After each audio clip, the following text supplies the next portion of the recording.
tardes, bienvenidos a River Team. El Grupo por la Memoria Histórica de River Team quiere agradeceros vuestra presencia por estar hoy aquí y clausurar hoy las jornadas que hemos llamado Prisioneros en Bus.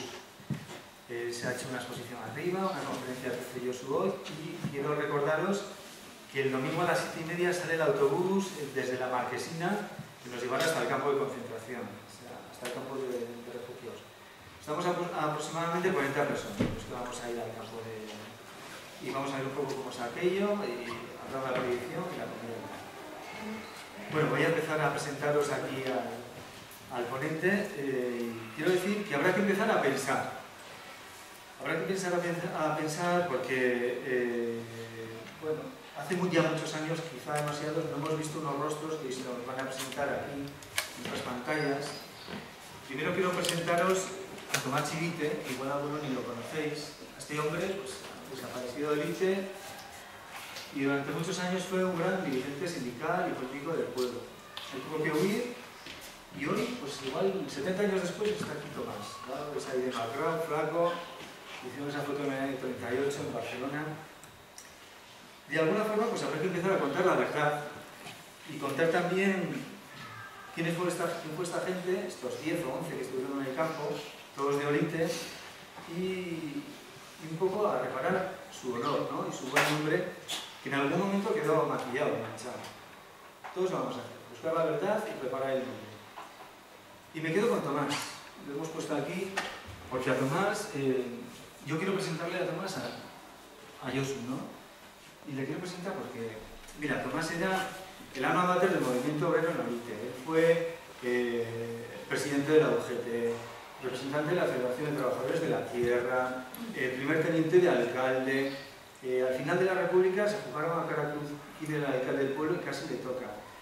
En esos meses que fueron críticos, se fundó en Olite el Partido Comunista y él estuvo ahí, en ese intento. Bueno, era un fichaje. Ya veis que era tan fichaje que le hicieron este carnet tan bonito desde el gobierno de Euskadi, que está fechado, si os dais cuenta, en Barcelona, porque esta gente huye a Barcelona. En Barcelona el gobierno vasco, pues de alguna forma, en el año 38 lo reagrupa, los navarros estaban allá, ellos van a luchar al frente de Aragón, está en las trincheras, Tomás, pierde la guerra, vuelve a Barcelona, huye por la frontera, allá los meten en aquellas playas del Rosellón, con unas alambradas, los tienen allá, de ahí los trasladan a Bus, y de Bus, pues hombre, en Bus ya sabéis lo que pasó, ¿no? Es un campo de concentración que está cercano, y yo por eso le quería decir a Tomás que aquí está Josu hoy también porque es una labor muy importante. Esta historia de Tomás más o menos se sabía, sus familiares pues la controlabais, ¿no? O sea, tú que está aquí, que es su sobrina, y otros familiares como Maribel, que tenía a Félix allí, la sabían. Pero yo al leer el libro de Josu, hace 7 años, pues me di cuenta, por ejemplo, que a Tomás se lo habían llevado en un barco que fletó el premio Nobel Pablo Neruda, consiguió dinero y fletó un barco y sacó a republicanos que había en Bus y los llevó hasta Chile. Y Tomás llegó a Valparaíso. Y esta historia yo la escribí y a mí me escribió su nieta. Y por internet me dijo, que estás contando la historia de mi abuelo. Y gracias a eso yo entablé relación con Freddy, que era su hijo, y vive. Y Freddy vino a Olite y estuvo con su familia y trabajamos en amistad. Y son personas vivas que han dejado un rastro importante y mucho tiene que ver en esto el libro de Josu, que ha sido fundamental. Porque gracias a él mucha gente ha encontrado el rastro que había perdido su familia. Ha ido tirando del hilo y en las fichas que había, porque lo que hizo fue coger los apellidos, la procedencia y la afiliación de muchos, de 6.000 personas. Pues mucha gente ha reencontrado a sus familiares y les ha seguido la pista y saben que estuvieron en Bus. Por eso es tan importante que tú Tomás conozcas hoy a Josu, porque ha tenido gran parte que ver en tu vida y en la de tus familiares y la gente que te aprecia. Y Josu, voy a entrar un poco a presentar a él, ¿no? Josu es de Lerín, Tomás es de Lerín, que es un pueblo cercano al nuestro, ¿no? De aquí, de la comarca. ¿Es Merindad de Orite o no? Estella, pero casi, no está ahí rozando. Es profesor de historia. Y luego lo que Estella se bosquearía si les quieras. Pero tiene mucha relación, ¿no? A las vacas y eso vendréis a Orite, ¿no? Es profesor de historia en la Facultad de Ciencias Sociales y Comunicación de la UPV, de la Universidad del País Vasco. Ha escrito diversos libros y artículos, sobre todo de la Segunda República y la Guerra Civil, ¿no? Que es el tema un poco que a él le gusta. Colabora en periódicos del grupo Noticias, como el Deia, el Noticias de Navarra, ha escrito también en Berría, en Gara, en revistas como Ardía, y luego, como es un apasionado de esto del exilio, ¿no? Pues ha montado una exposición arriba particular, que es la que nos ha cedido esta semana y gracias a él la tenemos hoy aquí. Últimamente ha escrito el prólogo del libro que va a sacar ahora de Miguel Sánchez Hostiz. Igual leísteis el anterior, que era el escarmiento. Ahora se va a sacar el siguiente, que habla un poco del expolio, ¿no? Sale ahora es La sombra del escarmiento. Es una especie de ensayo en base, el que está preparando el del Bollín, que se vendrá más adelante. Estos libros van a hablar, pues, de lo que fue la posguerra, ¿no? También de esos juicios sumarísimos, de cómo a gente que estaba asesinada se la juzgaba, se la multaba y se la desterraba. 2 años después, y a la viuda le metían un montón de miedo, por ejemplo, ¿no? Y la arruinaban, todo lo que robaron. Pero donde verdad puso para mí el dedo en la llaga fue en Gurs. Gurs, El campo vasco, que es este libro de aquí, fue editado por Chalaparta, que es de Tafalla, la editorial, en el año 2007, y en él introdujo una lista, como os decía, de 6.000 personas que estaban en 1937 en ese campo. El horror a 4 kilómetros de la frontera, de la frontera ahí cerca de Olorón y cerca de aquí. Nadie sabía nada, pero estábamos ahí al lado. De hecho, nos íbamos ahí en hora y pico, o sea que en hora y media. El 1 de abril del 36, el bando de Franco famoso, aquel de cautivo desarmado del Ejército Rojo, Patatín Patatán, expulsa a más de 200.000 personas por la frontera de Cataluña al exilio. Se llenan las playas de refugiados que viven malamente, penosamente, y desde trenes a varios miles los trasladan a Gurs, que es el campo más cercano a nosotros. Luego estalló la Segunda Guerra Mundial, pues si tenían pocos problemas, estalló la Segunda Guerra Mundial y el régimen francés, colaboracionista de los nazis, el de Vichy, a todos estos rojos que había por ahí republicanos ya le molestaban, y el campo se va llenando de judíos, ¿no? Y algunos acaban en Auschwitz y en Mauthausen. O sea que, mientras tanto, Tomás se va a Chile, Sebastián y Lucio se quedan por allí, por el sur de Francia, otros como Guinea Mújica, por ejemplo, recaen en Venezuela y se casan con una hermana de mi abuela. La gente se va desperdigando por ahí, y yo lo que os quería decir es que habrá que volver a pensar y empezar un poco a ver quién fue esta gente, porque a fin de cuentas eran paisanos nuestros, fue gente honrada y mancillada, y habrá que reivindicar su nombre, y para eso está hoy aquí Josu, que nos va a hablar pues, de Higinio, de Sebastián, de Tomás, de Nicolás, de Irineo, de Raimundo, de Félix, de Lucio, de Prudencio y Genaro.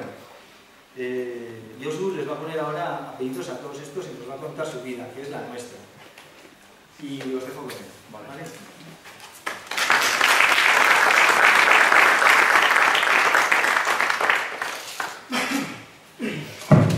Bueno, como se suele decir, pero que sin que sean de las cosas de cumplido que se dicen, estoy encantado de poder venir aquí a hablar de estos temas que, como dice él, bueno, pues no sé si hay que decir me apasionan, pero sí que me gustan.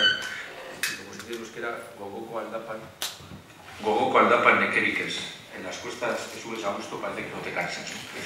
Y bueno, cuando me llamaron hace tiempo a raíz de una charla que dimos en Pamplona, un ciclo de charlas sobre el exilio y el Catacrac, en la librería esta de Pamplona, pues para aquí el grupo de la memoria que está trabajando en Olite, dar una charlilla sobre esto, pues les dije que sí. Y trajimos además eso, la exposición esta que hay arriba, que ya ha comentado Luis Miguel. Y nada, me meto en materia porque además eso, 40-45 minutos dicen que es lo normal o lo recomendable para unas charlas, pero aquí igual nos emocionamos y nos vamos a la hora y cuarto y esas cosas. Y el título que le he puesto es este, el de Olitenses en Gurs, del campo a los campos, porque como ya ha dicho Luis Miguel, bueno, pues yo provengo de Lerín, y mi madre es, pues por así decirlo, aunque ya pues se casó y tal, y dejó de, pero como se dice en el lenguaje habitual en Navarra, gente del campo, ¿no? Y entonces, pues casi todos los que voy a hablar yo aquí, de los 10 que tenemos controlados de oritenses que estuvieron en Burs, pues casi todos eran labradores, eran gente del campo. Entonces, de subtítulo eso, del campo a los campos, pero en otro sentido distinto, al de los campos de concentración. En francés distinguen entre champ y camp, y los champs son los campos de los campesinos, y los camps son los campos de concentración, etcétera, etcétera, y es de lo que vamos a hablar. Y bien, esta foto es bueno, todo un poema, o es indescriptible. Hace mucho tiempo que yo me había dado cuenta de esta foto, y me acuerdo cuando el amigo Emilio Majuelo, el historiador Emilio Majuelo, cuando él sacó su libro, su tesis doctoral titulado Luchas de clases en Navarra, utilizando la portada y la contraportada, puso esta foto, y luego los de Altafella la han sacado. Esto es una foto que es toda una definición de lo que ocurre en grandes sitios, en grandes partes de Navarra, ¿no? Una foto que, por lo que últimamente he sabido, está fechada el 1 de abril de 1936. 1 de abril de 1936. Sobre esto volveremos, pero además vosotros la conocéis. Aquí hay toda una serie de personas que son asesinadas, y aquí hay 5 o 6 personas, de los que luego hablaremos, que marchan al exilio. Una foto hecha en abril del 36. 3 años más tarde, justo día por día, 3 años más tarde, el 1 de abril de 1939, emitían el famoso cablegrama o parte por el cual se ponía fin a la Guerra Civil Española. Desde el punto de vista militar esto era verdad. En el día de hoy, cautivo y desarmado el Ejército Rojo, han alcanzado las tropas nacionales sus últimos objetivos militares. La guerra ha terminado. La guerra había terminado desde el punto de vista militar, habían tomado Madrid, habían tomado Alicante, pero la guerra iba a tener una resaca muy grande, iba a tener unas consecuencias muy grandes, que puede decir que la guerra no terminó en el plano político, en el plano de la represión, hasta muchos años más tarde. Una de las consecuencias de esta guerra va a ser eso, la represión sobre miles de personas. Luis Miguel ha planteado, ahora es un tema sobre el que se está investigando y se está trabajando, y próximamente además van a aparecer, yo creo, algún libro muy interesante centrado precisamente en Navarra, pues por ejemplo del tema de la represión llevada a cabo por los tribunales de responsabilidades políticas, con esa triste, cruel e indefinible paradoja de que personas que habían sido ya asesinadas, que habían sido ya eliminadas desde el punto de vista físico, como a sus familias incluso se les siguió reprimiendo en forma de multas, en forma de embargos, en formas de incautaciones, etcétera, etcétera. La guerra continuó en forma de largas penas de prisión para mucha gente, de fusilamientos. En España se fusiló hasta el año 1943 casi de forma cotidiana, y a partir del 43 amortiguaron la maquinaria de muerte. Primero, porque habían matado a mucha gente, y segundo, porque cambiaba el contexto internacional y la dictadura franquista tenía que, digamos, edulcorar un poco sus formas de actuar. Y luego hay otra realidad, la del exilio. Un exilio que es el exilio de los muchos que ha habido en la historia de España, el exilio más importante por su carácter numérico, por el número de gente que sale al exilio, y sobre todo, o también porque es un exilio que coge a todas las capas y sectores de la sociedad. Y se suele hablar siempre, cuando hablamos del exilio del 36, 39, pues enseguida nos viene a la cabeza gente como Antonio Machado, como Sender, como escritores, como Alberti, como músicos, Pau Casals, o como los altos políticos, por así decirlo, la clase política, dirigentes, Azaña, Negrín, José Antonio Aguirre, etcétera, etcétera. Pero la singularidad de este exilio es que, aparte de estas personas que tenían altas responsabilidades políticas, es miles y miles de personas las que marchan al exilio. Un exilio que, de forma, digamos, ya masiva, se da una vez que cae Barcelona a finales de enero del 39, y que ya, aunque la guerra va a durar hasta el 1 de abril, un par de meses más, pero ya se sabe que la guerra está definitivamente perdida, y que hace que miles de personas, niños y mujeres, ahí tenéis por ejemplo de la prensa francesa, mujeres y niños españoles sobre la ruta del Pertús. Y junto a ellas miles y miles de soldados que pueden escapar por ahí, por el Pirineo catalán, hacia Francia. Y allí se hace realidad lo que Franco decía en su mensaje, lo de cautivo y desarmado el Ejército Rojo. Desarmado porque las autoridades francesas, y pensaban que Francia era un país amigo respecto a la República, se van a ocupar de, en cuanto los soldados pongan pie en la frontera francesa, al principio además no se les dejaba entrar y luego ahí sus más y sus menos hasta que al final decidieron abrir la frontera a este ejército en derrota, son automáticamente desarmados, registrados, etcétera, etcétera. Un exilio que había empezado, y esto lo decimos rápidamente porque nos vamos a centrar en el siglo XXXIX, que había empezado ya, diríamos, con la propia guerra civil. Hay que darse cuenta de un factor muy significativo. Los franquistas, salvo una ciudad, salvo Teruel, que la perdieron durante un mes o 2 meses, los franquistas siempre fueron avanzando y siempre el ejército franquista o el sector franquista, por cuestión de armamento, por cuestión de los apoyos internacionales que tuvieron por parte de Alemania, de Italia, etcétera, etcétera, siempre iban tomando ciudades. Entonces, en las zonas donde se podía, la gente escapaba hacia el interior, hacia otras zonas, o en el caso de zonas fronterizas, ahí tenéis, por ejemplo, poco antes de la caída de Irún se vacía en los últimos días de agosto del 36 y primeros de septiembre del 36, poco antes de ser tomada la ciudad por los franquistas. El exilio de los niños, miles y miles de niños de diferentes zonas del Estado, pero fundamentalmente del País Vasco, de Asturias, de las zonas donde van a poder escapar por mar, etcétera, etcétera, da lugar a un exilio de más de 30.000 niños que a diferentes países de Europa van a ir desde el año 37 y que se van a situar allá, se van a instalar hasta terminada la guerra civil. Pero digo, el exilio más importante numéricamente será a partir de febrero del 39. Y ahí tenemos cómo la prensa francesa, por ejemplo, se hace eco de esto, de cómo ya ahí arriba dice 140.000 soldados van a ser internados, es decir, no van a quedar en libertad. Estas personas son, como digo, convenientemente registradas y desarmadas por toda la panoplia de cuerpos franceses que mandan allí, la policía de fronteras, los gendarmes, los spies, el mismo ejército francés acude a la frontera y junto a las miles de personas, diríamos, mujeres, niños, elementos civiles, personas también que no eran soldados, por ejemplo, ancianos, etcétera, etcétera, miles de soldados, y tenemos este tipo de imágenes, están situadas en la frontera.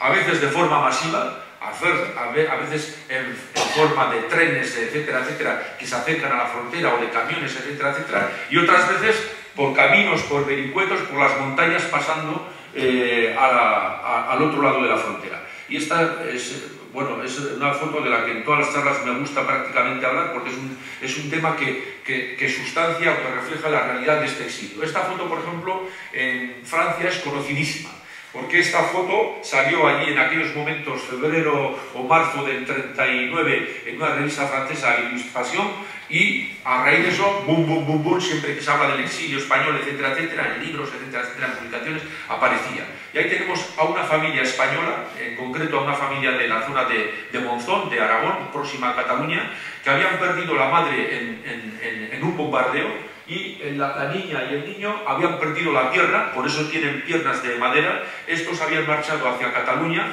ahí está el padre con ellos, un hermano también, y estos están entrando a Prats de Moyo. Pues bien, estos que en Francia, por así decirlo, sin saber los nombres y apellidos de ellos, eran conocidísimos, estos han sido conocidos ahora en España a partir de que en el año 2003, creo que es el 2003, este niño, que se llama, ahora es una persona mayor, claro está, Amadeo Gracia, un día ve esta foto en el suplemento, en el dominical que saca El País. Aquellos mismos días había visto a un diputado, a un político del Partido Popular hablando en televisión española, criticando pues, la inflación de cosas que se estaban haciendo a partir del año 2000 en torno a la memoria histórica, y él escribe, harto de estar años y años silenciado, de no hablar de estas cuestiones, escribe diciendo: yo soy el niño que sale en la foto que ustedes publicaban el domingo, yo soy Amadeo Gracia. En aquella foto sale nuestro paso de frontera, ya estábamos en la zona de Prats de Molló, me acompañaba a mi padre, acompañaba a mi madre, perdón, a mi hermana y acompañaba a mi hermano. Nosotros habíamos perdido a nuestra madre en un bombardeo, nosotros los dos habíamos perdido las piernas, llegamos a Francia, en Francia murió mi padre, cuando nosotros fuimos repatriados a España nos metieron en un orfanato, salimos a los 18 años, toda la vida hemos estado en silencio, nunca nos han pedido perdón, nosotros sí que estamos hartos de que esta gente que no ha pedido perdón por todo lo que hicieron, puedan decir, como dicen ahora, con toda impunidad, que ya está bien de memoria histórica. A partir de entonces le ponemos nombre y apellidos a esta persona. A partir de entonces le llaman de Francia y le cuentan la historia de su paso de frontera. Él, por ejemplo, pensaba que este que le acompaña, que también tiene el pie de la pierna de madera, era un brigadista internacional, porque hablaba en francés. Pues no, era un señor que había sido herido en la Primera Guerra Mundial y que, cuando se entera en Prats de Bouillot, en Francia, que en la montaña hay unos españoles que no se atreven a bajar porque les han dicho que cuando pasen la frontera separan a los padres de los niños, etcétera, a los padres o a los hombres, quiero decir, los meten en campos de concentración, él sube a ayudarles a bajar. Era un brigadista y cuando él lo llevan hace pocos años ahí a Prats de Bouillot, dice, se llamaba Tomás Col, etcétera, etcétera. Pero esto es un buen ejemplo de eso, de cómo esta generación ha desaparecido de la historia, no ha tenido nombre, no tiene nombre y quedan sin perfiles, porque aquí la larga dictadura hace que el exilio se alargue durante 40 años para mucha gente, y para estas cuestiones esto pues muere, etcétera, etcétera, y tiene que estar en una situación. Él decía además, yo fui a entrevistarle a este hombre allí, cerca de Madrid, donde vive, en Alcalá de Henares, y él decía, lo más duro fue además la vuelta, metidos en un orfanato donde sabíamos de quién éramos hijos, y nosotros éramos los hijos de los rejos, etcétera, etcétera, etcétera, y luego, cuando sale del orfanato, su vida de silencio en torno a estas cuestiones. En fin, no nos vamos a extender porque... Pasan otros bien escoltados, sobre todo los soldados. Y aquí tenéis una foto, por ejemplo, esta es también una foto también muy conocida, porque esta es de Capa, del gran fotógrafo Capa, el fotógrafo del miliciano caído en Cerro Muriano, etcétera, etcétera, y de otras fotos de la Guerra Civil. Pues bien, Capa cubrió también el final de Cataluña y cubrió el principio del exilio. Y aquí veis a centenares de exsoldados republicanos, milicianos, etcétera, etcétera, encaminados hacia las playas, a esas playas de Argelès, Barcarès y Saint-Cyprien, donde van a instalar a estos miles y miles de personas, unos 220.000. Muy custodiados, digo, por toda la panoplia de cuerpos de la policía y del ejército francés. Y ahí se encuentran que, por ejemplo, ellos que habían estado luchando contra los legionarios y los moros de Franco, como los moros de origen argelino, etcétera, etcétera, los tienen allí custodiando en un país que en teoría era un país amigo. Y allí en esas playas tienen que improvisar una especie de pequeños refugios que hacen con lo que pueden, con cañas, con bambús, con trozos de chapa que han llevado o han desmontado, y ahí en aquellas playas surgen los primeros alojamientos, entre comillas, para estos miles de refugiados. Y allí mismo el ejército francés se da cuenta que a esta gente hay que darle un tipo de cobijo algo más serio que este tipo de chozas, de cochambres, etcétera, etcétera, etcétera. Y ahí empieza a surgir el tema de crear o levantar barracones, que va a ser lo que luego se va a extender como una especie de panoplia, de epidemia por otra serie de departamentos franceses. ¿Por qué? Porque el departamento de allí de Pirineos Orientales, capital Perpiñán, empieza a protestar de que allí les han concentrado a 200 y pico mil milicianos, a las mujeres y a los niños se les hacía, o a la gente de mucha edad, se les hacía entrar hacia otros departamentos del interior de Francia, pero los soldados quedan en aquellas playas recluidos. Y aquí nos aparece un elemento que va a ser consustancial a este régimen de cautividad, que es la distinción entre la libertad y la gente que está recluida, que es las alambradas, antes incluso de que se levanten los barracones, los primeros barracones, etcétera, etcétera, los primeros refugios. Lo que sí van a hacer las autoridades francesas es cerrar estas playas con alambre de espino. Y allí surgen toda una serie de campos en Barcarès, en Saint-Cyprien, en Argelès y en Rivesaltes. En Rivesaltes, que va a ser uno de los que más perduren, hasta el punto de que a partir del año 40-41 allí ya no se construye en madera, sino que se construye en ladrillo. Y el otro día, creo que lo comentaba también en la charla o en la exposición esta, porque es una de las cosas que más me impactó, la tragedia de Ribesaltes, del campo de Ribesaltes, es que va a perdurar mucho más allá incluso del fin de la Segunda Guerra Mundial. Se va a utilizar en los años 60 para gente proveniente de Argelia y se va a utilizar en finales de los 90, no en toda su integridad, no todos los pabellones, pero sí alguno de los pabellones se utilizó para lo que ahora llamamos o llaman el eufemismo este de les sans-papiers, para los indocumentados. A mí me chocó esto, me acuerdo una vez en Perpiñán, comparando libros en una librería allí, cuando el librero, viendo el tipo de libros que yo compraba, me dijo, ya sabe usted que aquí cerca había un campo que ha estado en funcionamiento hasta hace muy poco. Y yo sabía, sí, el campo de los Ribesaltes, pero la noticia que él me daba nueva era que prácticamente hasta el año 2000, 2006, 2007, para el colectivo este de los indocumentados, de lo que llaman los les sans-papiers, se había estado utilizando. Pero lo que voy, la tragedia de este campo es su larga duración, pero sobre todo que a partir del año 40 la política de Francia va a pegar un salto más en el sentido de lo que había sido una cuestión provisional para los refugiados de la guerra de España, se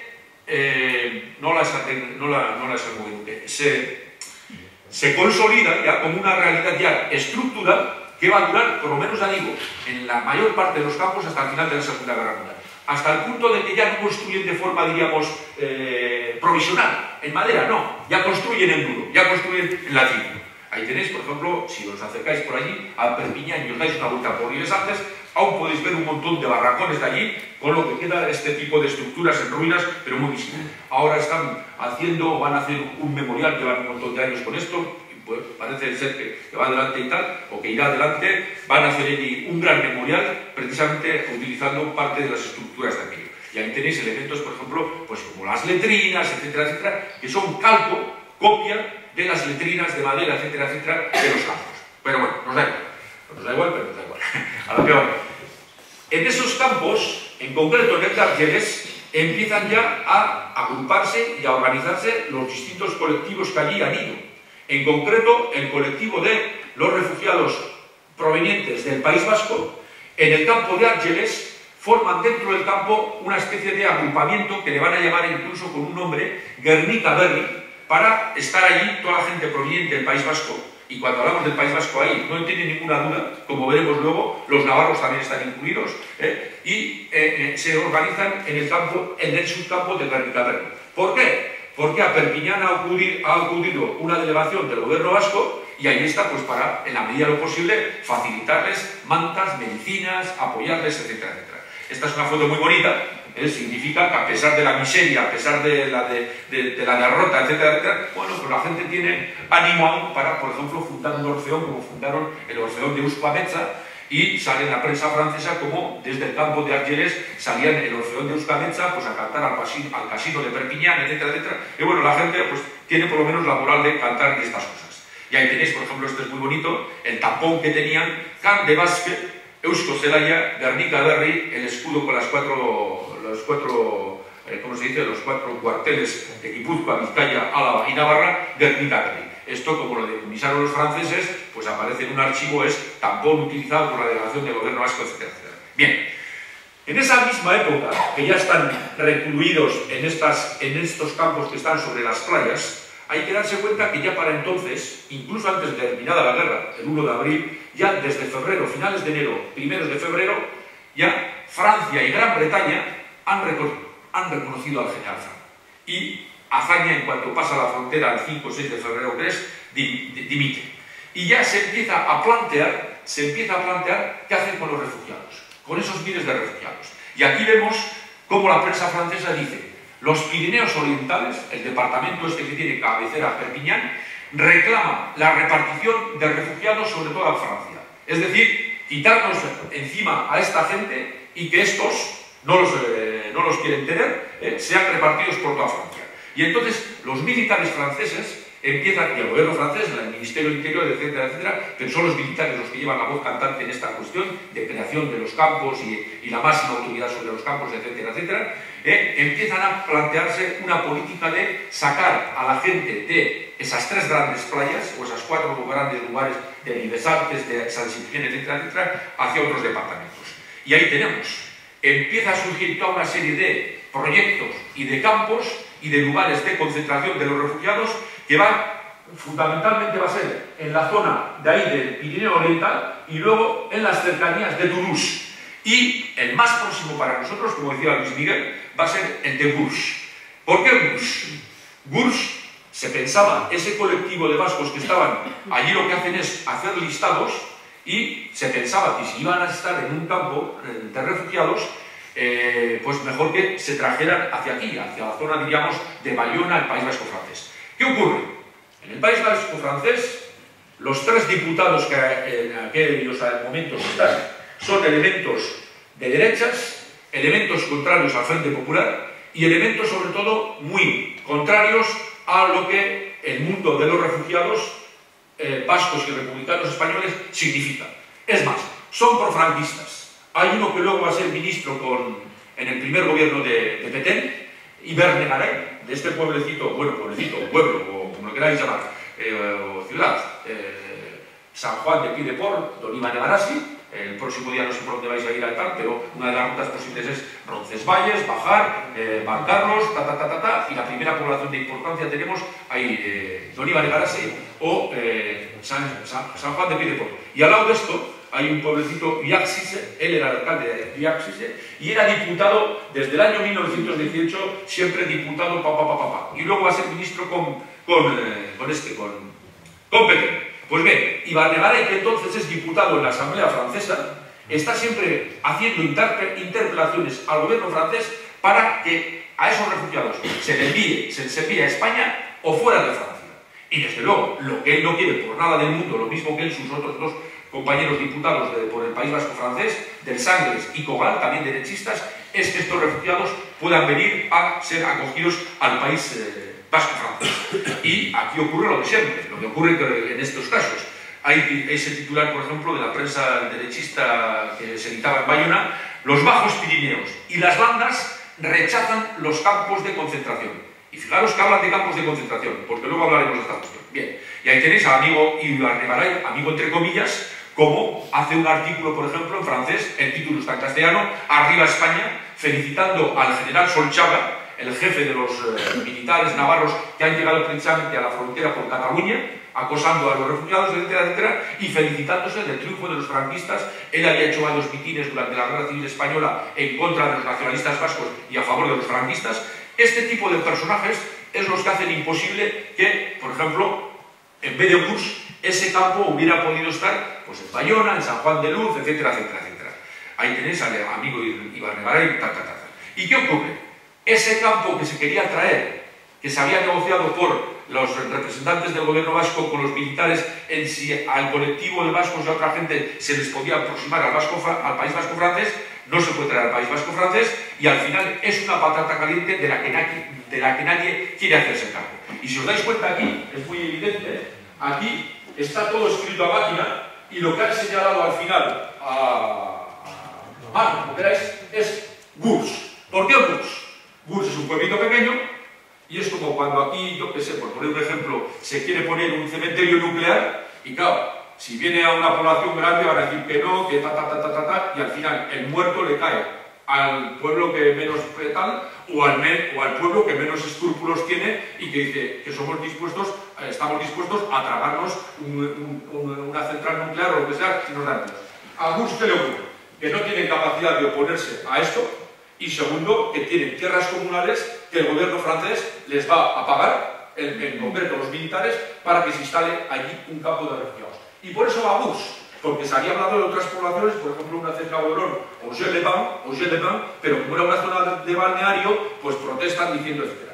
Incluso la población más próxima a Gurs, Hospital San Blaise, que es ya el País Vasco, Subiroltarra y tal, estos dicen lo típico que ahora ocurre cuando no queremos que nos caiga encima, yo qué sé, lo mismo da una incineradora que una central nuclear. No, pues es que tantos refugiados allí, pues la capacidad, si algún día hay un incendio o algo, nosotros no tenemos capacidad, todos sacan excusas o pegas y al final por eso por los que les cae, diríamos, o se instala en Gurs. Gurs, que es una población a 11 kilómetros de Olón, una pequeñita población que tiene tierras, como digo, comunales de las que van a disponer los militares. Y por eso se lleva a Gurs. Y Gurs es un campo que se construye, bueno, también hay que decir que en esa zona, en la zona de Olorón, así como hemos hablado que en el País Vasco francés los diputados eran de extrema derecha, y contrarios a todo lo que significaba el mundo de los refugiados de la guerra española, en la zona de Olorón, en el distrito de Olorón, ahí había otros diputados de izquierda, diríamos, de izquierda moderada si queréis, como Mendiondú, que se iba a acoger a los refugiados y de hecho ya había en esta zona, en la zona de Olorón, instalados, en la zona de Olorón, Aret, Aravich, en estos pueblos había ya bastantes refugiados, pero sobre todo eran mujeres y niños que a lo largo de los años 37-38 habían ido instalándose allí en domicilios y que tenían incluso un apoyo de los ayuntamientos y demás. Entonces, por eso es por lo que se piensa en esta zona cercana a Olorón y donde no hay, digo, oposición. ¿Y qué ocurre? Que bueno, pues que en cuestión de 40 días, a Gurs se van a llevar a miles de personas, se les lleva a Olorón en tren, Por eso cuando vayáis a Gurs el domingo y veáis unas guías de tren, eso es una cosa que se ha hecho en plan memorial, pero no es el tren que llegaba hasta allí, sino que es una especie que rememora. A la gente se le llevaba a Olorón en tren y desde Olorón se les cogía en camiones, en concreto 15 camiones que provenían del ejército republicano, y en un juntatorio, en un va y viene, se les llevaba a estas personas hasta Gurs. Y allí surge un campo que va a albergar en su tope de máxima ocupación a 18.000 personas. Eso significa que en cuestión de 40 días, después de Po y después de Bayona, la tercera población de ese departamento, surgida de la nada, entre el barro y las landas que hay allí, en estos barracones de madera, este es el esquema, esto es el esquema que tenían ellos los militares franceses, yo esto lo vi en el archivo de Po, bien, servicio especial de preparación del campo de refugiados españoles en Gurs, plan general de las instalaciones. Vosotros el domingo vais a ir por esta avenida central, entraréis por aquí, esta era la entrada, aquí veréis unas columnas que se han puesto en los últimos años y tal, pero vosotros vais a ir por la avenida central, que son casi 2 kilómetros, aquí estará el cementerio y entonces, imaginaros la realidad, ¿qué es lo que se va a llevar a la práctica? Estos son 13 islotes, cada islote tiene una letra, y se empieza por aquí, A, B, C y D, es el campo de los vascos, el islote A, el B, el C y el D. Y luego empezaban los islotes de los aviadores, los islotes de los españoles y los islotes de las brigadas internacionales. Tal como los distinguían los franceses, como veréis luego y como se ve en la documentación. Y por eso mi libro se titula El campo vasco, porque yo he trabajado sobre el fichero de los 6.000 vascos que ingresaron aquí. ¿Vale? Y, es decir, ya me hubiera gustado a mí tener también el fichero de los demás y haber hecho un estudio completo de todo esto, pero bueno, el único fichero que se ha conservado es este, el de los vascos, y entonces, pero a lo que voy, esto es el esquema general del campo. Entonces, cada línea de esta es un barracón, y cada A, B, C, D es lo que ellos llamaban en hilo un islote, aislados los únicos de los otros. Y esto se construye en un tiempo récord. En 42 días está levantado. Y no son los refugiados quienes lo levantan, sino que es empresas francesas. Es decir, aquí también hay un negocio. Luego hablaremos de estas cuestiones. Hay un negocio para todas las empresas de madera, etcétera, etcétera, para todos los trabajadores, que es el ejército francés, el que les va a pagar. El ejército lo que hace es vigilar, ¿vale? Y traer a la gente y tal. Pero son empresas madereras, empresas constructoras, las que montan todo este tinglado, ya digo, para una capacidad de 18.000 personas. Vamos a verlo. Este es muy bonito, bueno, muy bonito, todo es muy bonito, pero muy significativo, bonito entre comillas. Este, por ejemplo, estaba en el archivo del gobierno vasco, el esquema que ellos hacen del campo vasco de Gurs, pero es lo mismo que antes, ya veis, la primera parte, el A, B, C y D, ¿vale? Este es un esquema de un tal. Y aquí tenéis el esquema, bueno, el esquema no, ¿cómo se llama? El balance que hace el ingeniero ante los militares cuando se ha terminado. Y dice, construcción de las barracas, lo que se ha construido, 428 barracas, 372 barracas, o sea, las desglosa luego, para los milicianos. Entre ellas hay 13 para enfermerías, 13 duchas, en cada islote una ducha, 13 abrigos metálicos para las cocinas, 45 barracas para la tropa que está alrededor. Todo el desglose, pero ya ves, es el esquema este, el balance que hace de la construcción está, como digo, en un tiempo real. Y esta es muy bonita, esta diapositiva, porque aquí refleja cómo van entrando, cómo van los distintos colectivos. Y dice, la llegada de los milicianos se efectuaron de la manera siguiente. Esto es también un poco, porque claro, luego mirando con cosas y contrastando, hay pocas, ¿cómo diríamos? Hay también algunos pequeños, o sea, esto es el balance, quiero decir, aquí tendría que decir, para el 5 de abril ya había 980, porque sabemos, luego veremos cuando hablemos de los de Olite, por ejemplo, los de Olite, la mayor parte de ellos llegaron ya el 27 de marzo. Pero bueno, a lo que voy, lo interesante aquí es que reparte, hace la distribución de la gente y de las llegadas y dónde se van situando. Del 5 de abril, 6 de abril, 7 de abril y 8 de abril y 13 de abril y 19 de abril, a los islotes A, B, C, vascos, ¿vale? A partir del 19 de abril, 1.396 aviadores. Esto también lo digo en todas las charlas. Esto también, aquí hay un error de bulto, porque si la República hubiera tenido 1.396 aviadores, no hubieran perdido la guerra, ni hartos de prima, y hechos por suerte, nada. Entonces, llamaban aviadores a alguno que era aviador y a los que eran mecánicos, torneros, o no sé qué, no sé cuántos, y que les metieron en esa categoría de aviadores. Para la República, 1.396 de aviadores, y esos nada más que tenían los de CUR, no. Vale, pero da igual, el siguiente colectivo es el de los aviadores. El siguiente colectivo es el de los brigadistas internacionales, y este es muy interesante también, porque claro, era la gente que había pasado en noviembre y en diciembre, cuando ya mandan a las brigadas internacionales, incluso antes de caer a Barcelona, les mandan a Francia, pero hay todo un grupo muy importante de gente, los austríacos, los alemanes, los italianos, que no pueden volver a sus países. Un brigadista internacional no puede volver a la Alemania nazi, y los franceses lo que hacen a estos brigadistas que están allí, recluirlos también en los campos de concentración. Hasta chinos y cubanos, brigadistas, estuvieron en el campo de Bus. Hay unas fotos muy buenas de brigadistas chinos, bueno, muy bonitas, interesantes. Y el último colectivo es el de los españoles. Aquí nos cambian también los conceptos. Quiero decir, yo me he encontrado a gente, entrevisté a uno, por ejemplo, vasco de San Sebastián, que estaba en el campo de los españoles, Julián Antonio Ramírez, un personaje muy interesante. Como tenía, ya sabéis, que va a la cárcel o a estos sitios o va al servicio militar, y habéis estado en el servicio militar, ¿os acordáis? El que puede coger un buen destino no lo quita. Es mejor estar, yo que sé, de Furriel que estar yo que sé, pegándote barrazos por ahí. Entonces, a Julián Antonio Ramírez, por ejemplo, y entonces fue allí, le dieron el puesto de cartero. Ser cartero significaba que podía andar por todo el campo de arriba a abajo, pasándose un día que pasaba, lo ven los vascos, Ramírez, estás por ahí, tal, vete a nuestro campo. Y dice, no, estoy muy bien. Y siendo vascos, estaban entre los españoles. O ocurre con uno de Olite, por ejemplo, lo veremos el próximo día aquí, lo veremos enseguida. Uno de Olite, creo que luego lo vemos. Pues ese, por ejemplo, lo echaron del campo de los vascos porque no demostraba que era vasco o lo que sea y tal. Y él dice, como prueba, dice, oye, que tengo a todos los de mi pueblo que pueden atestiguar por qué querían estar en el campo de los vascos. Porque he dicho antes, estaba detrás la comisión del gobierno vasco, motores, etcétera, llevando mantas, mentiras y tal. Y bueno, no sé si por interés, ¿cómo se dice?, de supervivencia o por conciencia política, desde luego no tenían ninguna duda los navarros todos, ya fueran de Ribaforada o ya fueran de Abritas, que era mejor ser vasco que español.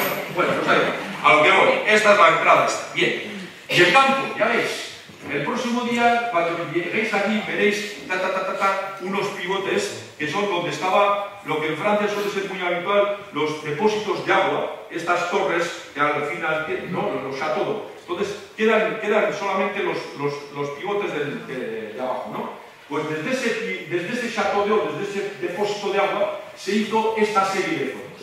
Y aquí tenéis las primeras estructuras. De hecho, veréis un barracón que yo calculo que está más o menos, pues por aquí, el barracón que vais a ver el próximo día, todo esto es bosque, luego hablaremos, pero ya veis, las primeras estructuras. Y cómo rápidamente, en cuestión de poco tiempo, esto va cogiendo cuerpo. Ahí tenéis más estructuras, tal. Al final tenéis el Pirineo, esto es la avenida central, el camino central, porque llamarle, los franceses dirán la ley central, o sea, llamar la avenida es mucho decir, ¿no?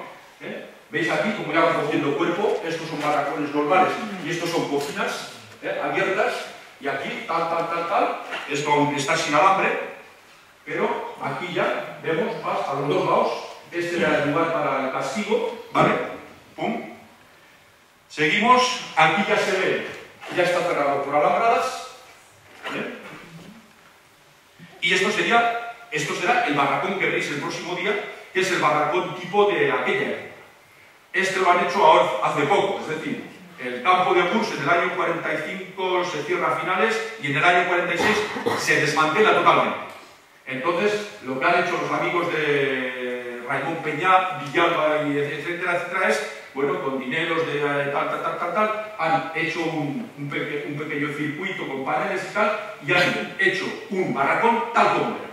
Entonces, estos son fotos de ahora, claro está, pero para que os hagáis una idea del barracón, que es el elemento más importante del campo, donde ellos tienen que estar alojados, etcétera, etcétera. Con ventanas, suelo de madera, en muchos sitios, en muchos campos lo que hacen es quitar ese suelo para utilizar las tablas para hacerse cáteres, camas, etcétera, etcétera, pero la estructura esta se repite en Barcarès, en Bran, en Set-Fons, en Gurs, etcétera, etcétera. O sea, el ejército francés, esto es el modelo que ellos llevan para que se construya, ya digo, por diferentes empresas los campos. Ahí lo tenéis, ¿vale? Y el otro elemento consustancial es esto, es el del alambre. Enseguida cerrar con alambre. Esto es ahí en el campo de Gurs, cerrando todo, ¿vale? Y por eso el elemento del alambre es que es uno de los elementos, digamos, más reproducidos. Esto no es de ahora, ahora cogemos cualquier cartel de cualquier entidad antirrepresiva y nos aparece. No. Entonces, uno de los elementos también más repetidos en los dibujos, en las acuarelas, en las plumillas que hace la gente internada en los campos, es el elemento este, porque significa eso, la diferencia entre estar libre y estar cautivo entre la libertad y el cierre. Y ahí tenéis, vosotros lo mismo. La gente aquí, simpática porque está un fotógrafo delante, sonriente, etcétera, etcétera, pero veis, este no tiene tanta simpatía. Y esta es una foto, por ejemplo, que pillé hace poco, bueno, en Montauban, pero es un hombre que también estuvo en Gurs, ahí pone concentración de Gurs, etcétera, etcétera. Ya veis, la situación es, y la fuerza que tiene esta fotografía. El hombre amputado y, sin embargo, ha pasado a Francia pensando que es un país amigo y ahí está recluido, ¿vale? Bueno, vamos. Y también la separación de hombres y mujeres y de familias. En los campos no entran al principio las mujeres. A partir del año 40 también las mujeres van a ser hechas también recluidas en campos, en Ribesaltes, por ejemplo, y en otros, incluso también en el de Gurs, pero al principio no. Y entonces todo el tema de lo que ocurre en las cárceles, etcétera, etcétera, el tema de visitas, etcétera, etcétera, de limitaciones a la libertad, etcétera, etcétera. Bien, vamos, adelante. Ahí tenéis el campo de Gurs y ahí tenéis el fotógrafo de la zona, hace una carta postal, vista general del campo, 1939, aquí lo tenemos, con el fondo del Pirineo, etcétera, etcétera, y lo mismo que estas que veremos a posteriori. Un tema muy interesante, la denominación de los campos. Ya hemos visto que al principio hablaban en la prensa sin ningún tapujo ni ningún problema de campos de concentración. Luego, ¿qué ocurre? El campo de concentración, hay una polémica entre historiadores, etcétera, etcétera, y dicen, claro, igual es demasiado llamar al campo de concentración. Hay toda una serie de términos para los campos riquísima. Se podría hacer, yo creo, hasta una tesis doctoral sobre la terminología para estos lugares. El campo de Gurs se le llamó Camp d'accueil, campo de acogida. En otros le llaman campo de recueil, campo de recogida de refugiados. En otro, campo de milicianos españoles. En otros a veces se llama camp d'hébergement. Es como si ahora las prisiones, imaginaros la cárcel, cualquiera de estas nuevas y tal, pues como cárcel, prisión, suena un poco así, no suena tal, empezar a llamarlas eso. Y bueno, a veces se utilizan. Ya me acuerdo yo en la cárcel de Pamplona, algún impreso de aquellos años, el 75, etc., como ponía centro de diligencias, no sé qué, no sé cuánto. O sea una cosa, los eufemismos. Pues bien, el campo de Gurs se le llamó así. Pero cogemos la prensa de aquel entonces y cogemos sobre todo los testimonios, lo que la gente escribe, lo que en la correspondencia a ellos, y todo el mundo está hablando de campo de concentración. Claro, esto no nos lleva a decir que es igual a los campos de exterminio, a tipo Auschwitz o a tipo Mauthausen, donde el exterminio está planificado o prácticamente las condiciones de vida llevan a que haya un exterminio masivo. Gurs no es eso. Pero tampoco es un campo de acogida, es un campo de concentración, ¿vale? O un campo de internamiento, como le van a llamar, pero es un campo de concentración. Pero este es el oficial. Ahí tenéis. Bueno, lo que antes, postales, digo, hay gente que hace negocio. Desde el fotógrafo hasta, me imagino, los que vendían el pan o la carne que se consumía ahí, o el arroz, etcétera, etcétera. Hasta una gente, por ejemplo, eso lo vi también en el archivo de Po, que propusieron el poner un prostíbulo cerca, no para los internados, sino para la tropa que estaba allí, pues para que, ya sabéis, siempre cerca de los cuarteles, el viejo oficio del mundo ha tenido bastante predicamento. Y claro, dijo el comandante del campo que no le parecía adecuado y tal, pero quiero decir, siempre había gente que en torno a esto va a hacer negocio, vale, nos da eso. Y bueno, la vida en el campo, ¿cuál es? La vida en el campo es eso, de que en teoría son gente libre, pero es gente que no está libre, que no puede salir y que está ahí recluida y que tiene que, de cierta forma, participar en todas las cuestiones de la limpieza, de la comida, etcétera, etcétera. Hay unas comidas, o sea, unas cocinas, etcétera, etcétera. Pero eso, ya digo, en un país al que ellos pensaban que llegaban a un país así. La forma de vida del campo es, bueno, pues la de un régimen disciplinario, de un régimen, digamos, militar de reclusión y con las infraestructuras, digamos, creadas de esta forma, pero que son desde luego insuficientes para el número de personas que están llegando allí, y sobre todo van a ser insuficientes porque esto se pensaba que iba a ser algo temporal cuando se prolongue a lo largo del tiempo en los inviernos, etcétera, etcétera, y los barracones esos pues sean unos lugares donde pasa el frío, donde pasa el agua, etcétera, etcétera, donde hay enfermedades, es gente que viene debilitada de la guerra civil, etcétera, etcétera. Y daros cuenta, eso lo dije también en la exposición del otro día, en todos los campos que se crean, en todos, automáticamente, al lado de ellos, en las cercanías de ellos, surgen cementerios, porque empieza a haber muertos. Empieza a haber muertos de los refugiados españoles y luego en los años posteriores de toda la serie de gente que lleva en esos campos. En Gurs, luego veremos, y el próximo día veréis el cementerio, a la gente no se le lleva al cementerio del pueblecito de Gurs, no, se crea es profeso un cementerio donde hay 1.171 personas porque fallecen en el campo. De estos son una minoría los refugiados españoles, son casi todos, como ya veréis cuando vayáis el domingo, gente proveniente de las deportaciones de judíos, etcétera, etcétera, veréis los nombres, etcétera, etcétera, etcétera, pero eso ocurre en Gurs. En Serfons lo mismo. Serfons, que es un campo que está en el departamento de Tarn-et-Garonne, de la misma dimensión que el Gurs, de 18.000 habitantes, de 18.000 recluidos, como le queráis llamar, ahí se crea un cementerio a 2 kilómetros y ahí está el letrero que pone Cimetière des Espagnols. Ahí hay 80 personas, 80 que mueren de estos refugiados españoles que son enterrados allí. El campo de Le Vernet, que es uno de los campos más duros, pues lo mismo, tiene su cementerio anexo, o tenía su cementerio anexo, ¿vale? Vale. Y bueno, hay también sus facetas bonitas. ¿Sus facetas bonitas cuáles? Que bueno, ellos están ahí recluidos, pero ellos siguen siendo militantes políticos y siguen siendo gente que quiere tener su formación política y cultural. Una de las cosas más interesantes es todo el trabajo cultural que se hace allí, de aprendizaje de idiomas, de clases de matemáticas, de clases de geografía, etcétera, etcétera, etcétera. ¿Por qué? Porque allí tienen todo el tiempo libre del mundo. Lo mismo que ocurre, pues eso, y se los dejan hacer, y surgen, y tenemos toda esta serie de fotografías de gente, bueno, pues recibiendo clases, etcétera, etcétera, y bueno, no solo las fotografías, sino los testimonios que nos han dado, etcétera, etcétera. Por ejemplo, el tema de los idiomas lo tenían muy fácil, con los brigadistas internacionales, tenían a gente de varias nacionalidades, etcétera. Entonces, todo el tema de las clases, ahí tenéis, utilizando. Esto es muy bonito. Yo digo a la gente, a veces nos quejamos los maestros, los profesores y tal, joder, si no nos falla la última tecnología no sabemos dar clase. Pues esto, mira, aprovechando la pared de, yo digo que tengamos que estar así, en la enseñanza, pero quiero decir, aprovechando la pared de la esto, y ahí sentados como pueden, ahí están dando una clase, vete a saber de matemáticas o de física.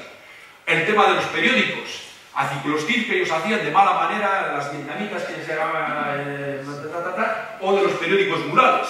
Aquí los brigadistas italianos, pues, por ejemplo, hacen su periódico, etcétera, etcétera, para seguir la vida política y el debate político. Un debate político, imaginaros, eso también hay muchos testimonios. Venían de perder una guerra, venían muy enfrentados unos con otros.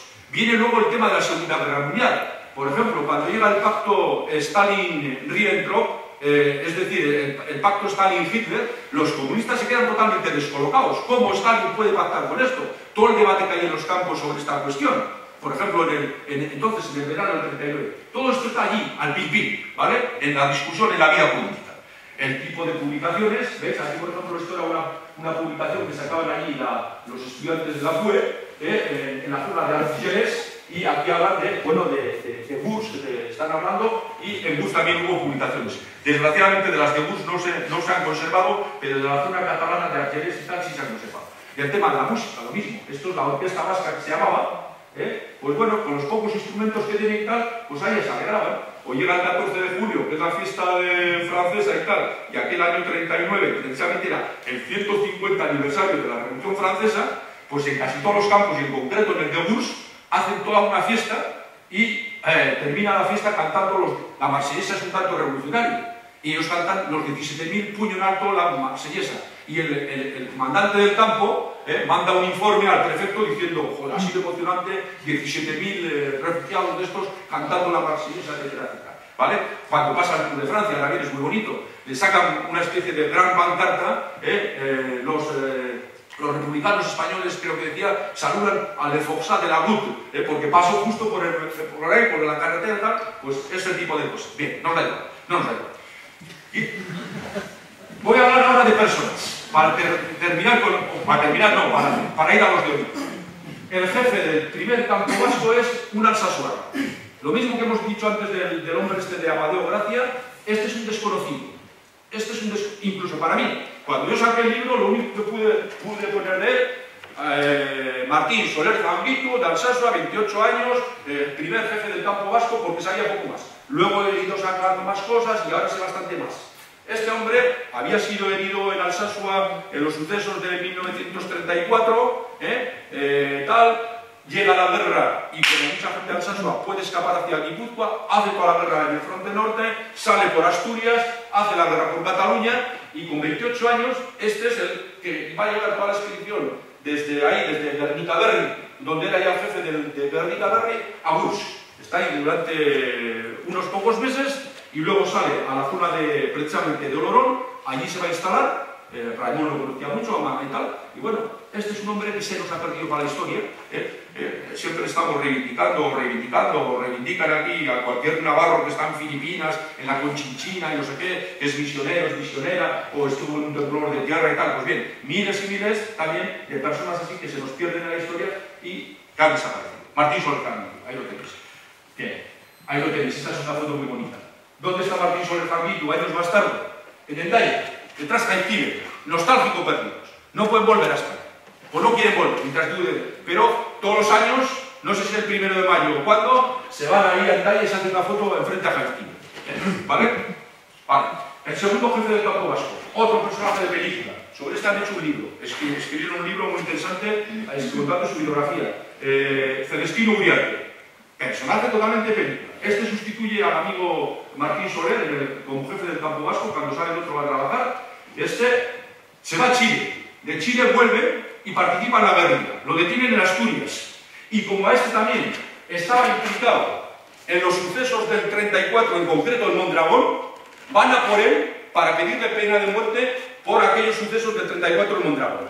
Está en la cárcel de Martutene, la de Martutene, ya existía Martutene, no la de Ondarreta, Martutene, y por eso digo, este es de película, este sale por la puerta grande. ¿Cómo hace? Consigue la confianza de los funcionarios. Sabéis que los funcionarios de prisiones, pues suelen ser bastante vagos y tal, entonces bueno, es relativamente fácil, pues eso, si transcribes a máquina, en los cuarteles también ocurría lo mismo, si escribes a máquinas escritas, pues que te metan en la oficina y tal. Bueno, este terminó en la oficina de Martutene. Entonces una noche, él se hizo los papeles de puesta en libertad, aprovechó que había un y salió por la puerta grande de Martutene, una fuga perfecta. Hasta Berlín no paró, hasta la Alemania comunista no paró. Volvió a Mondragón, ya una vez muerto el ferrolano, en el año 79, Celestino Uriarte. Vale, muy interesante las críticas que él hace, los escritos que él hace precisamente al gobierno vasco en el exilio sobre la decepción que ha supuesto el campo de Gurs. Que ellos pensaban que venían a un lugar, pues eso, además de cerca del País Vasco, donde iban a estar bien atendidos, y se encuentran que no. Él tiene una frase que yo la utilicé para un capítulo del libro, que la titula es eso: ¿cómo dice? Hombres libres en condiciones... No, hombres dignos en... a ver si...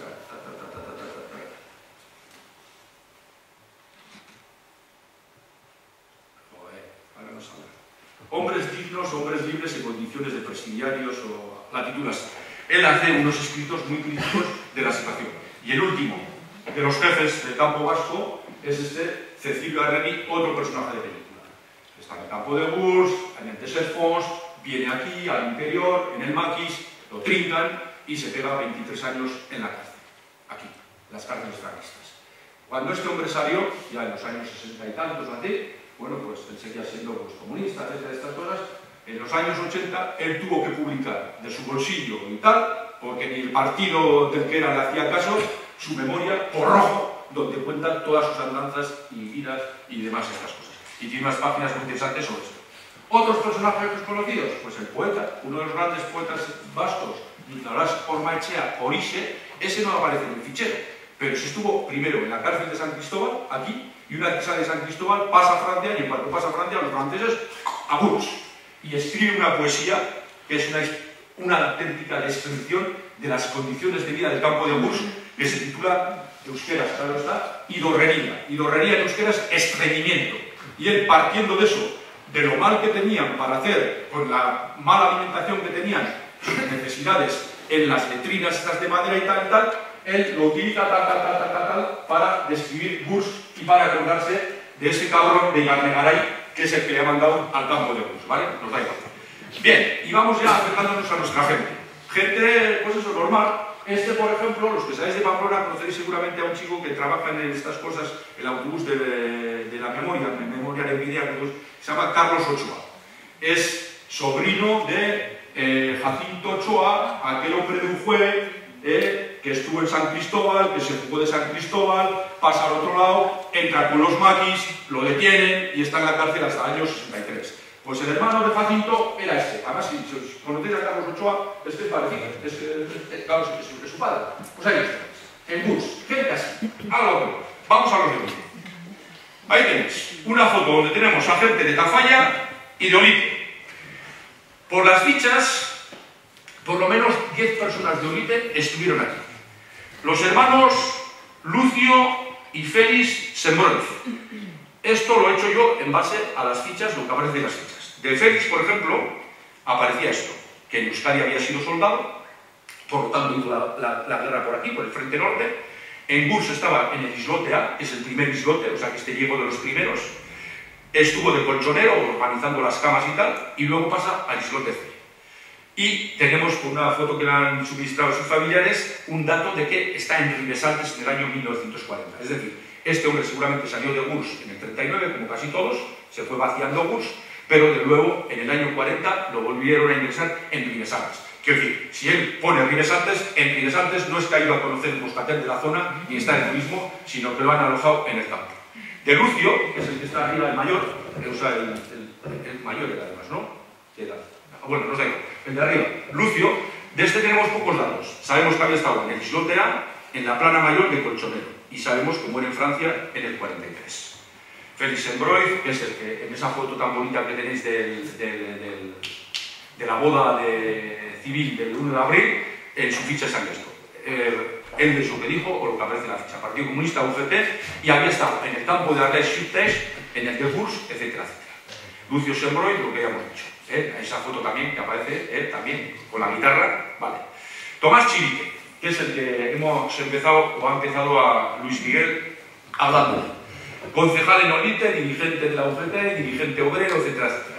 Este estuvo en el campo de Argeles, en Gurs estuvo en Islote D, por lo tanto dentro del campo vasco, en la barraca 15 y evacuado a Chile. Y es el tema de Gurs. A finales de julio del 39 salen 200 personas que van a Burdeos. De esos, 109 son del campo vasco. Y van al barco que había puesto en marcha el famoso Neruda, el Winnipeg, que le coincide el paso hacia América cuando se desencadena la Segunda Guerra Mundial. O sea, ellos van en vísperas, en septiembre tal y tal. Este va a Chile. No es el único. En otras charlas suelo poner el ejemplo, no lo he metido aquí porque hoy hablamos de los de Olite, algo que me ocurrió con uno de Sesma, lo mismo. Después de sacar el libro, desde ahora con esto del internet, esta gente, todo el mundo se entera de cualquier cosa, me escribe una persona desde Chile, diciéndome, me he enterado que han sacado un libro sobre el campo de Gurs, creo que mi padre estuvo allí y tal, y se llama Lo miro y en efecto, le digo, sí, claro que estuvo su padre en Gurs, tal, y nos ponemos en contacto y tal, y bueno, le mandé el libro, claro está, al hombre, y a los 2 años viene aquí a pasar el verano y me escribe otra vez diciendo, ya me gustaría verle, y a mí también me gustaría verle a usted, claro que sí, y nos juntamos allí en Donosti, donde vivo yo y tal, y me cuenta la historia de este. Pues su padre era también lo típico, o uno de los casos típicos, le pilla la guerra, el inicio de la guerra en Sesma, va a la guerra con el bando nacional, aunque fuera de la UGT, claro está, la de Arres, obligatoriamente, pero se pasa al otro bando. Entonces, en teoría, ha muerto o ha desaparecido en la guerra y no se sabía nada de él, o si sabían los familiares se lo tenían que callar porque era un deserto y un tal. En el año 43 se escribe y el cartero, en los pueblos que nos conocemos todos, ¿no?, va a casa y diciéndole a la supuesta viuda, que igual, fíjate, igual estaba hasta cobrando pensión de viudedad por muerto en el frente franquista. El muerto ha resucitado. En el año 43, desde Chile, da señales de vida.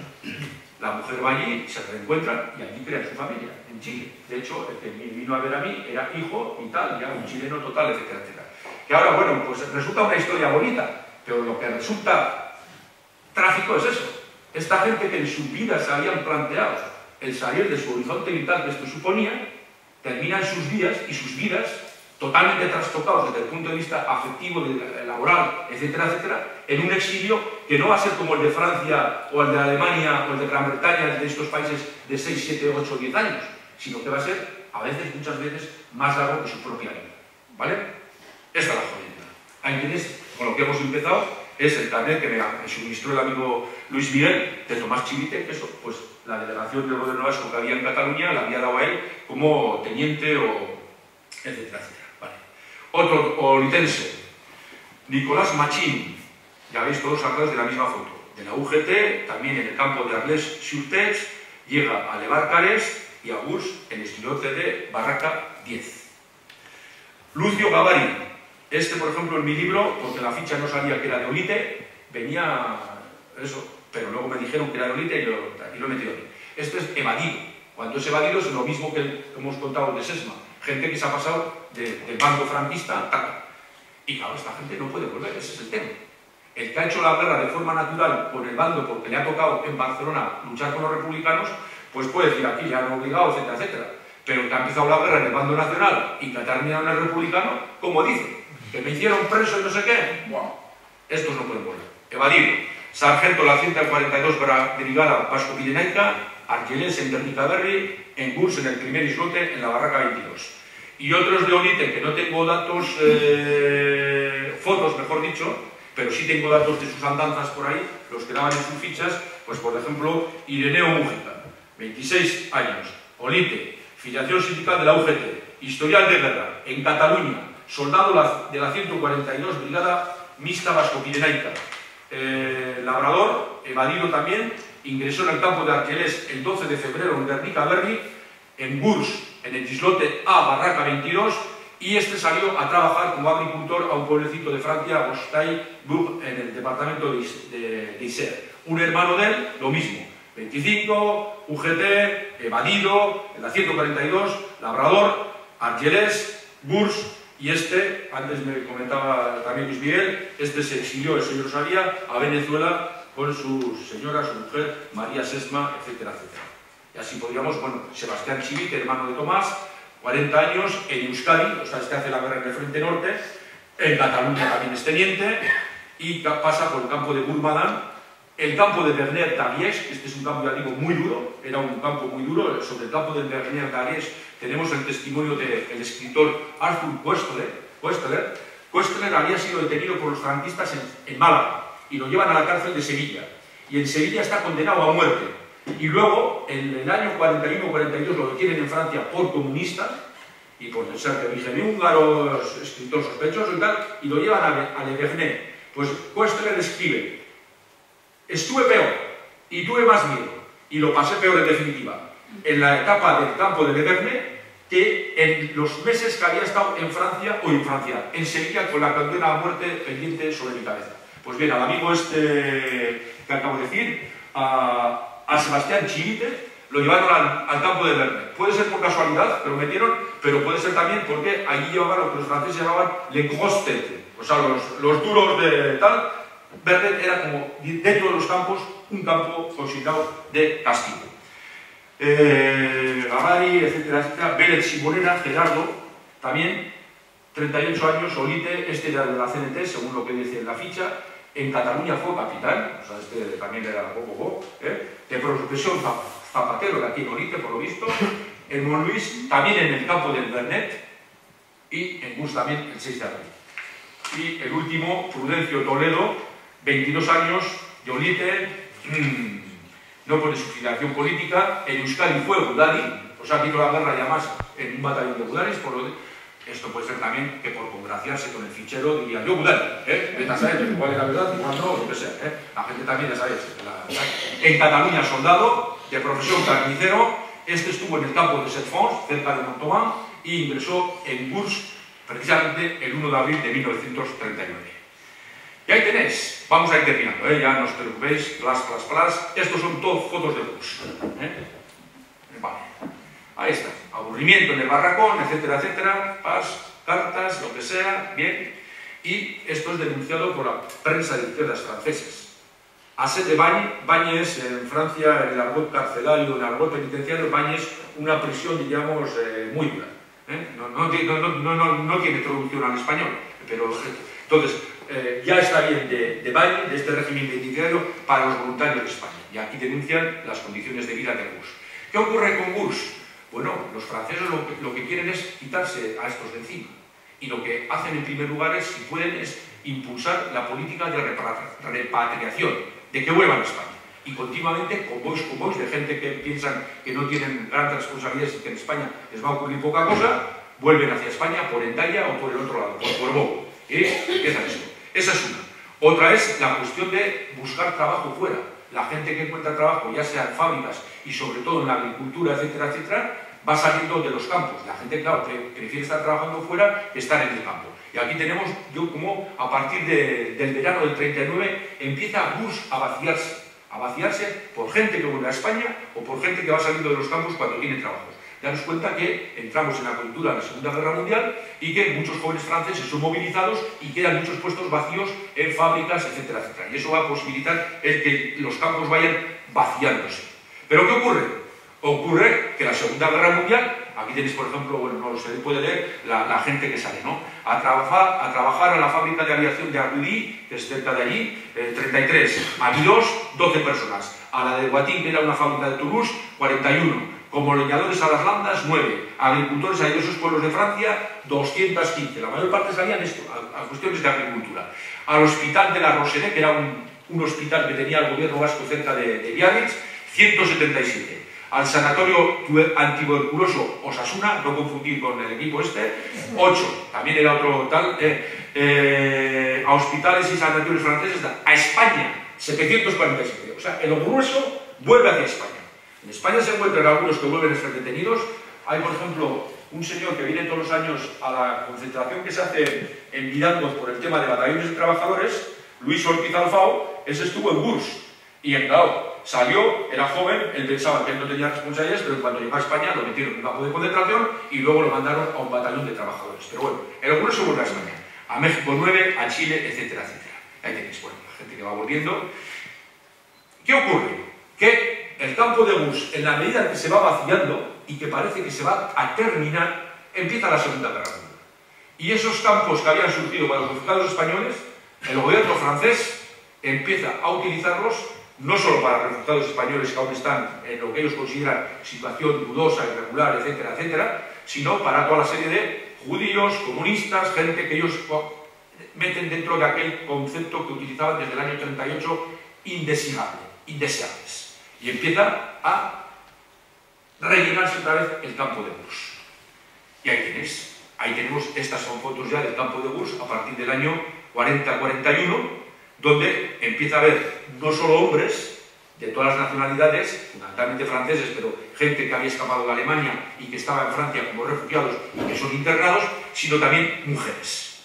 Ese contexto, ya digo, años 40, el Ferrolano se entrevista en octubre del 40 allí en Hendaya con Franco, con Hitler, perdón. Ya para entonces, desde mayo del 40, junio del 40, se ha marcado, junio del 40, la línea de marcación, las dos Francias, la que queda directamente debajo de los alemanes y la Francia colaboracionista de Vichy, de Pétain, de Ibarne-Garay, etcétera, etcétera. Gurs empieza otra vez a ser poblado por este tipo de gente. O sea, no solo los refugiados españoles que quedan, sino otros muchos, mujeres, etcétera, etcétera. Y ahí tenemos estas fotos, las pocas fotos que tenemos de mujeres en el campo de Gurs, ¿vale? Ahí tenéis más mujeres, esta señora también, este es el barrizal que era aquello cuando llovía, etcétera, etcétera. Eso lo explicará bien el amigo Aymon. Y a partir de entonces ya empiezan a escasear las fotos, porque ya acaba. ¿Quién hace fotos? Nadie va a hacer fotos. Pero sí tenemos muchos dibujos de gente que estuvo allí o que en aquellos momentos hacía una plumilla, una acuarela, o que en años posteriores hizo esta serie de dibujos sobre Gurs que nos describen la vida que se da entonces. Hondo se duerme, las ratas, etcétera, etcétera, en el barracón. Se tiene frío, una especie de estufa que se ha contado ahí. Tenemos hambre, ahí haciendo la cola para comer. Hay varios en torno a una barra de pan, etcétera, etcétera, a ver el reparto. Esta foto de las mujeres de edad, mayores, esta foto no, este dibujo, perdón, pero insisto, son dibujos hechos en aquellos momentos, o en años vecinos, pero que reflejan la vida de Gurs. Y son dos sobre Gurs, no de otros campos que también los hay, ¿vale? Y ahí tenéis. La gente mayor, cuando veáis el domingo, fijaros en las placas del cementerio, las edades. Hay gente mayor, hay también gente pequeña, hay gente, quiero decir, nacidos. Siempre digo, por ejemplo, hay una chica, Beatriz Parra Otero, que me imagino que no era descendiente de judíos alemanes, con esos apellidos, 1942, significa que nació allí y seguramente murió allí, en Gurs. Pero este tipo de ancianos, etcétera, etcétera, esta es, por ejemplo, del año 40, esta es también del año 40, de esa situación, de estar allí recluidos, gente que se ha traído de toda Francia, originarios de diferentes países, y que van a ser los que van a completar al primer colectivo de españoles. Y luego hay el tema trágico a partir del año 42, que es de que Gurs fue un campo que siempre dependió de las autoridades francesas. Nunca los alemanes estuvieron ahí. Es la Francia libre, en teoría, la Francia de Vichy. Siempre son los franceses los que colaboran.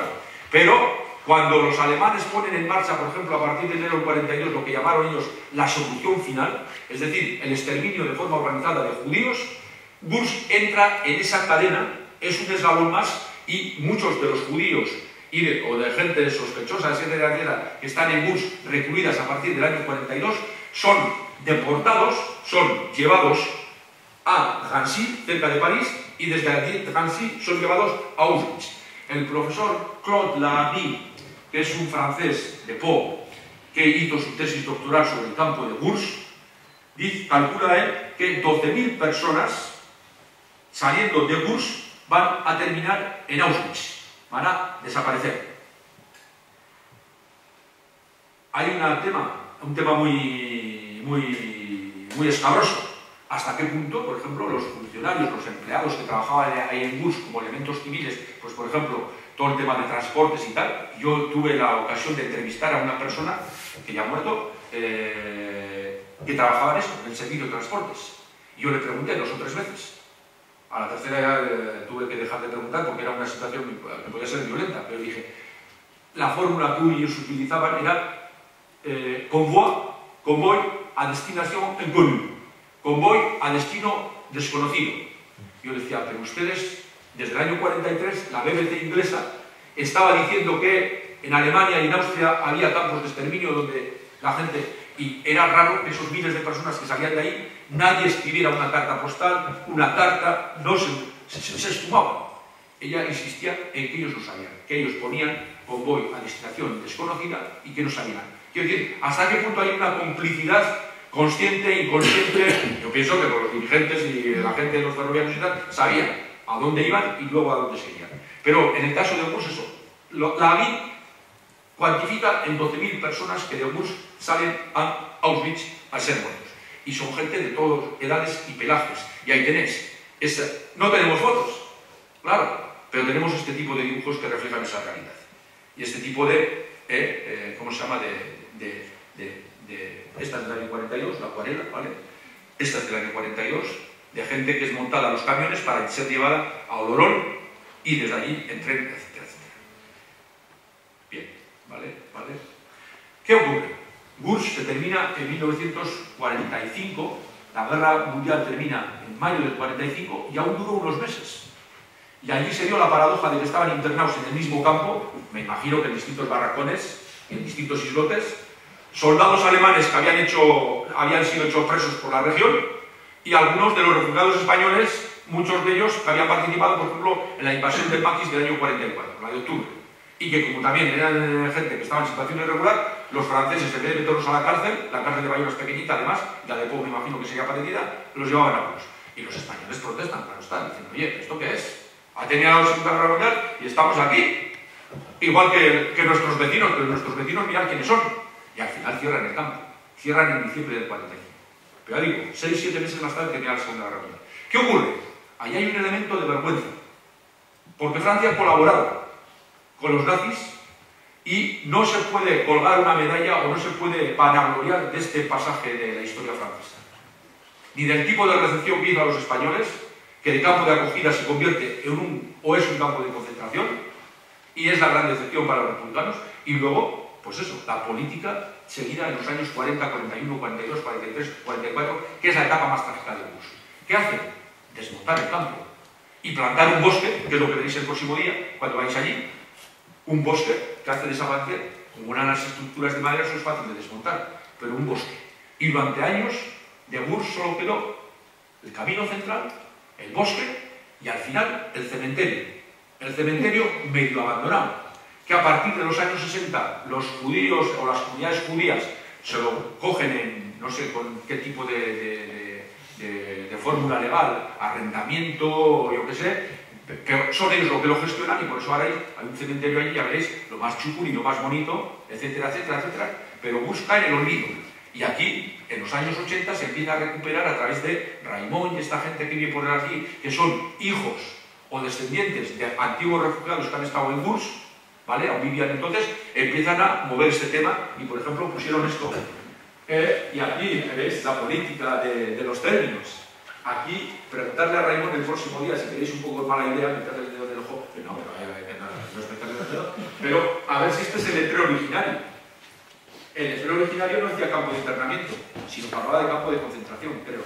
Lo que pasa es que desde Francia dijeron, oye, pues, a ver si cambiáis eso, porque pero bueno, hacen este panel que durante muchos años es lo único que había ahí, donde dice, aquí fueron internados 23.000 combatientes republicanos españoles, 7.000 voluntarios de las unidades internacionales, 120 patriotas y resistentes franceses, 12.000 judíos inmigrados internados en mayo-junio del 40, la gran redada, nada más empezada la Segunda Guerra Mundial. Bueno, la guerra había empezado antes, pero desde que los alemanes se hacen ya los duelos. 6.500 judíos alemanes del país de Bar, del sur de Alemania, que son los que son deportados, y 12.000 judíos arrestados, detenidos en Francia misma por el gobierno de Vichy. Recordad vosotros. Y esto es lo que han. Ahora ya veis, por ejemplo, el próximo día que aquí hay unas columnas que han puesto en los últimos años y luego han hecho diferentes homenajes, en el 2006 el gobierno vasco, etcétera, etcétera, cosas institucionales. Pero Gurs, como digo, desaparece conscientemente con la plantación de un bosque, porque nadie puede reivindicar aquello. Ni los de Gurs del pueblo, ni los de los pueblos alrededores, porque ya te digo, ¿cómo vas a reivindicar eso? Como una es decir, como un centro de acogida, cuando es lo que ha sido, ¿vale? Y ahí tenéis, veréis los letreros donde estaba Islote A, Islote B, etcétera, etcétera. Y esto es lo que quedaba. Este es el cementerio de Gurs en el año 46, y este es el cementerio de Gurs hoy en día. Mucho más chucun, etcétera, etcétera, pero ahí ya veréis, con el monumento a los judíos, etcétera, etcétera. ¿Por qué no va esto? Ahí tenéis, por ejemplo, ahí, perdona. ¿Veis? Aquí tenéis. Este es un francés con el apellido de Charles, título 43-43. Es un niño. El próximo día pasaréis por allí. Esta chica también, 42-42. Bueno, no sé, es harto, chico. Vale, nos vemos. El monumento de los brigadistas internacionales, este es uno de las artes, en el 2, en el 40, o sea, tenía 38 años, ¿vale? Bien. Beatriz Parrotero, la chica esta, digo yo, 42-42, ¿vale? Bien. Ya tenéis, bueno, esto es durante años no ha habido nada y alguien puso, utilizando un trozo de cemento de los barracones, el suelo era de madera, pero las instalaciones de los militares sí que tenían suelo de cemento. Entonces, utilizando uno de los trozos, alguien hizo esto en alemán y en francés. Ne détournez pas les yeux, réagissez. No volváis la vista hacia otro lado, reaccionad. Pues esta es la historia, colegas. He estado 45 minutos, ¿no?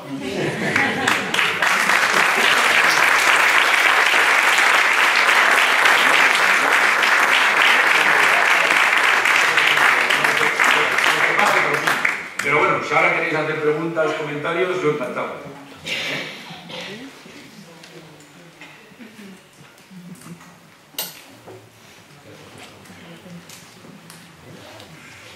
O aportarme alguna información sobre los de Olite o lo que sea, o de otros pueblos, vaya. Aquí era el tema de Olite, pero en la foto esa, que están en bus precisamente, bueno, a ver, vamos a ver. Hay gente de Tafalla y 2 o 3 nombres tengo, pero otros no tengo. Y hay una foto también de gente de Cáceres, no, en este montaje no, en otra.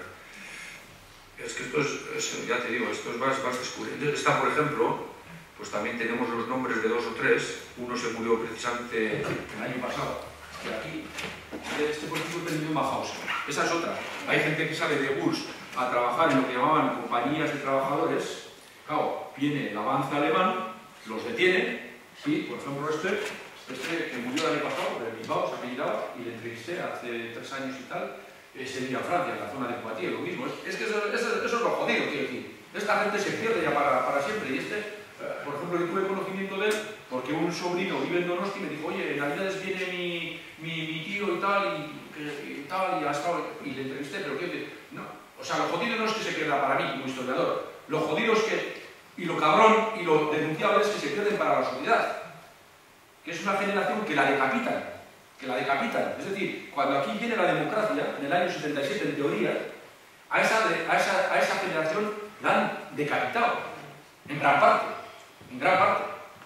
Partidos enteros, fijaros, los partidos republicanos, han desaparecido, como quien dice, con todos los respetos. ¿Qué fue de izquierda republicana? ¿Qué fue de Unión Republicana? Y el PSOE, etcétera, tienen casi que crearse esnobo, porque esta gente, el que no ha muerto en las cárceles, ha muerto en el exilio, o cuando vuelven del exilio, vuelven con 75, con 80 años, y ya su vida ya no está hecha aquí. A lo que voy. Bueno, pues por ejemplo, lo sabemos. Y hay eso, pues gente que es interesante. Lo que digo yo es que hay que recuperar a esta gente que no es conocida como los grandes políticos, que también hay que recuperar, pero todo el mundo sabe de Negrín, todo el mundo sabe de Aguirre, todo el mundo sabe de Azaña, todo el mundo sabe de Largo Caballero, todo el mundo sabe de Prieto, pero eso, pues este de Mondragón, hasta que el amigo Juan Ramón Garay no sacó su biografía, pues lo conocerían los de su familia, y tiene una vida interesantísima, y de compromiso y tal. Bueno, pues allí, en la Alemania comunista terminó su vida, o lo que digo, que tiene que publicarse en sus memorias porque mi Dios le hace caso en los años 80, por rojo, ¿vale? Bueno, para lo que iba, yo quería sacar la foto de los de... A ver, ¿dónde estáis? Esta.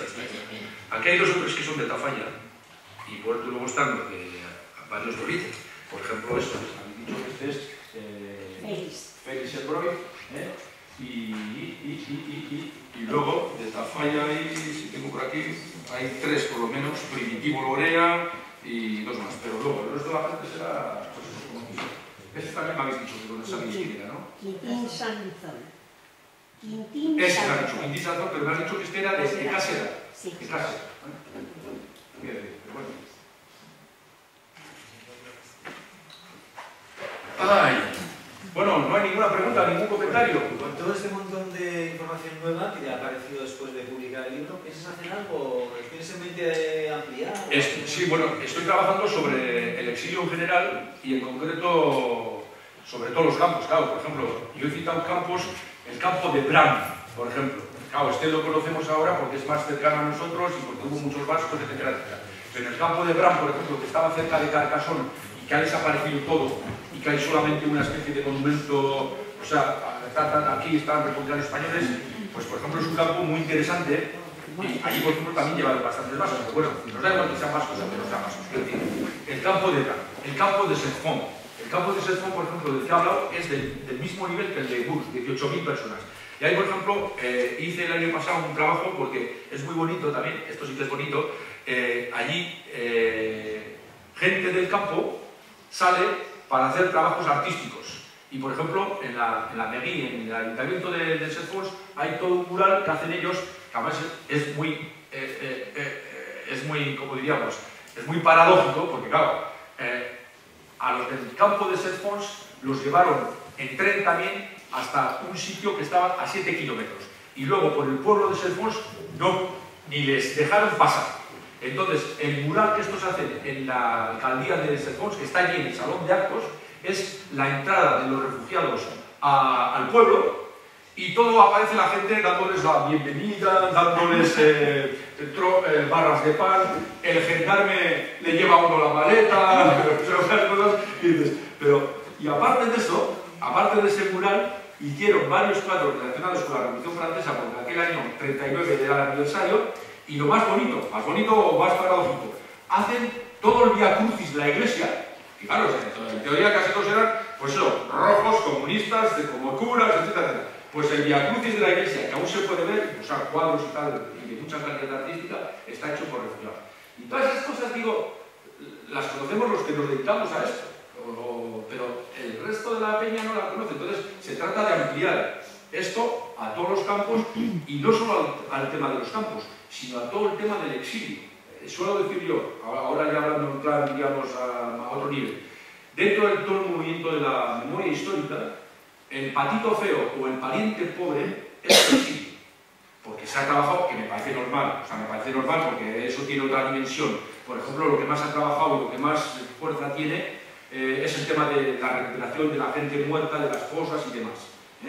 Pero está también el tema de las cárceles, está también el tema que hemos dicho antes, o hemos dicho un poquito de pasada, el tema de la represión económica de los tribunales, de las responsabilidades políticas, lo que tú has mirado y la sentencia que tienes, por ejemplo, sobre tu tío abuelo, que pones con nombres y apellidos, además, los jueces, etcétera, etcétera, todo eso es un tema que hay que sacar a la luz, o sea, para decir, es que no bastó. Es que yo tengo, por ejemplo, ahora un tema que estamos trabajando sobre octubre del 34, hay uno, por ejemplo, del comité de huelga, más de uno. El 34 supuso, el movimiento del 34 supuso sacar las cabezas que luego en el 36 iban a cortar. Por ejemplo, en Navarra, los del comité de huelga, hay uno que se llamaba Arrasca. Pues ese, hace toda la guerra, lo detienen en Torrelavega y lo fusilan, claro está, o sea, hacen consejo de guerra y lo matan. Pues cuando vuelve su mujer, que había estado con él, siguiéndole y tal, o sea, con él, y vuelve de Cataluña y tal, se encuentra que le han embargado la casa, que no tiene nada, etcétera, etcétera, y que además a su marido, que ya lo han matado, le han metido una multa de la que ella tiene que hacerse cargo. Otro, por ejemplo, que matan del comité de huelga del 34, Miguel Escobar, lo mismo, lo matan ahí en Barcaldera, pues han desaparecido, a lo que voy. Todos esos sistemas hay que recuperar. No es solo el tema de los muertos, etcétera, sino toda la represión, etcétera. Y en este caso, el caso del exilio es un tema, a mí me parece, que hay que trabajar mucho más. Pero no solo, sobre todo, para estos, para los personajes políticos, pero también lo que hacen en el exilio. Todas las actividades que hacen, por lo menos hasta el año 47, cuando ellos aún piensan que después de... es nuestra chanda, por así decirlo. O sea, y terminar la Segunda Guerra Mundial, a partir de los años 50 se dan cuenta que no. Pero desde los años 50... yo muchas veces he pensado lo duro que tuvo que ser para esta gente, tanto en el exilio como aquí, a partir de los años 50, cuando se dieron cuenta de que no podían contar con los supuestos países democráticos, con Francia, con Gran Bretaña, con Estados Unidos, y que el ferrolano iba a durar hasta que él quisiera, como así ocurrió. La dureza que tiene que ser eso. Gente que ha quedado desestructurada, familiar, laboral, social, etcétera, etcétera. Bueno, pues que tienen que rehacer su vida. ¿Qué iba a pensar ese archivista que iba a terminar allí, en Chile? que luego cuando vuelve aquí, la tragedia de los exiliados, que decía Masao, ni soy de allí ni soy de aquí, totalmente descolocados, por así decirlo, ¿vale? Y sobre todo eso, cuando estos canallas ponen en marcha el proceso de transición y las primeras elecciones, no hay una igualdad de términos. La derecha ha estado aquí organizada y la OCDE que se monta tiene todo el aparato del Estado y tiene los medios de comunicación y la izquierda se tiene que reestructurar de mala manera, ahí, como puede, y no están en igualdad de condiciones, ni mucho menos. Bueno. ¿No hay ninguna pregunta? Nada, pues no hay ninguna pregunta. Pues nada, pues... Nos disolvemos. Agradeceros la presencia aquí hoy, a escuchar a Josu, que ha sido muy ameno, y nos ha explicado la historia de nuestro pueblo, precisamente de gente que ha estado 70 años postergada, que no sabemos ni quién era. Gente importante que de alguna forma, pues eso, se tiene que reivindicar y saber quién son, y sobre todo escribir la verdad. ¿Me dejáis que ponga la foto de cuando vuelve Félix y... Sí, sí, ¿por qué no?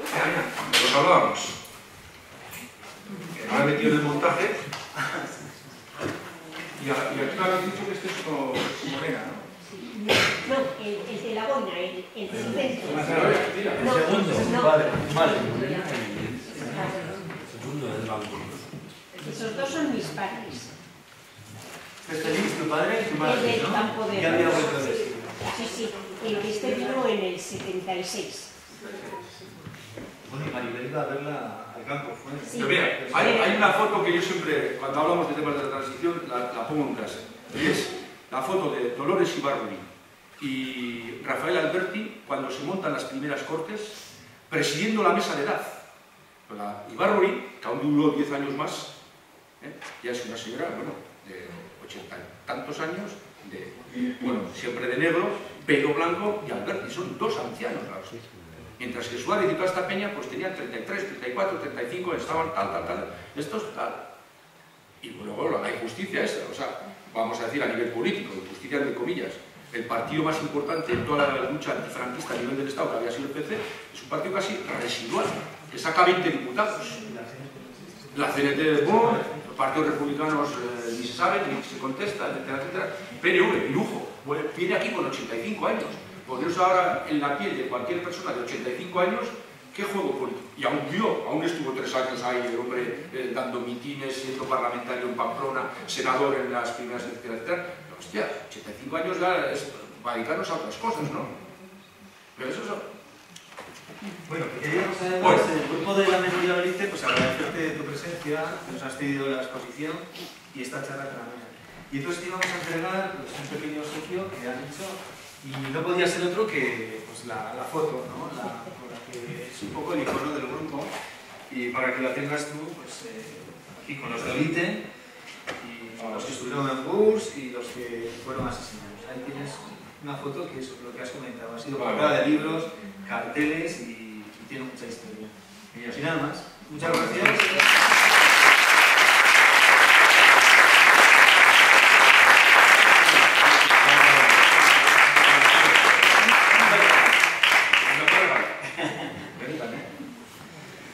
Bueno, pues ya está.